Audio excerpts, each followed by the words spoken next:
Hey guys, Duke here. I'm going to talk about Lobster Johnson, Iron Prometheus. This was the first Lobster Johnson miniseries. It came out in '07. The current one, The Burning Hand, still going. And I wanted to pick this up only because for a long time now I've been really wanting to dive into Hellboy. Just that universe somehow.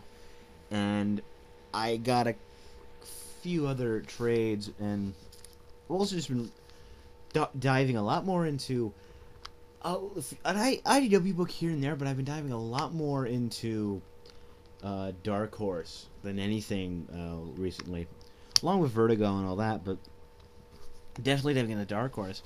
And the Hellboy universe was definitely one place I wanted to go. So I managed to scoop up this in the first Hellboy trade, which I have not read yet, and I will try and read that and get a review out. But Lobster Johnson, just saying his name's awesome, isn't it? Lobster Johnson, that just sounds cool. And screams, pulp, character from a good pulp novel. And this story is no exception. This has what every good pulp novel story needs. It has super soldier armor, sinister magic, gangsters, Nazi scientists, oriental intrigue, monsters, an evil cult, and the silent and grim hero. Oh, and a damsel in distress. Okay, a couple damsels in distress.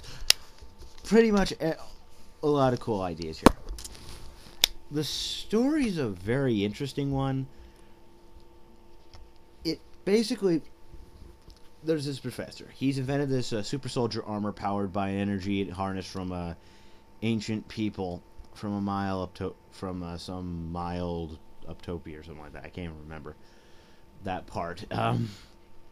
While the professor and his daughter and a friend of ours named Jim Sachs are testing the armor, their laboratory is attacked. The professor and the daughter were captured, but Mr. Sachs escaped with a steel suit, where, of course, he sneaks into his house only to be welcomed by Lobster Johnson, who are both welcomed by a gorilla. See what I mean by insane, awesome pulpiness? And we go through this insane plan to A, find them, and B, figure out who, wants this suit, all that. After that, it's just an awesome adventure that I don't want to dig too deep into. I just like reading this. What little I know of pulps, I think this is a really good story to get all those elements, because Mike Mignola knows how to do all these kinds of things. Pulp stories are something I think he's has good knowledge on. I've heard him in interviews talk about how he loves the genre and how anytime he gets a chance to write Lobster Johnson, he's trying his best to be a love letter and be a good pulp story while he's at it, which shows. There's not one page of this I was bored. This was one of those books that kept my attention the entire time. I also love how Lobster himself is, kind of just a distant hero. Not like Batman, more just like he has to stop the evil bad guy, and he has this small army of guys to take care of all the small details. He's just a guy who goes in and does the rescuing and the fighting. But I really did like that. The writing was mostly serious, full of action. I think it was really good and all that.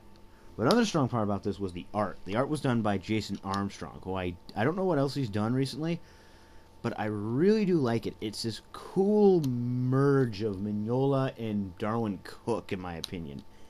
It just somehow just feels like it's a mashup of those two, and it works perfectly with the story again. But all in all, I think this was a really good book. You don't need any previous knowledge of any character.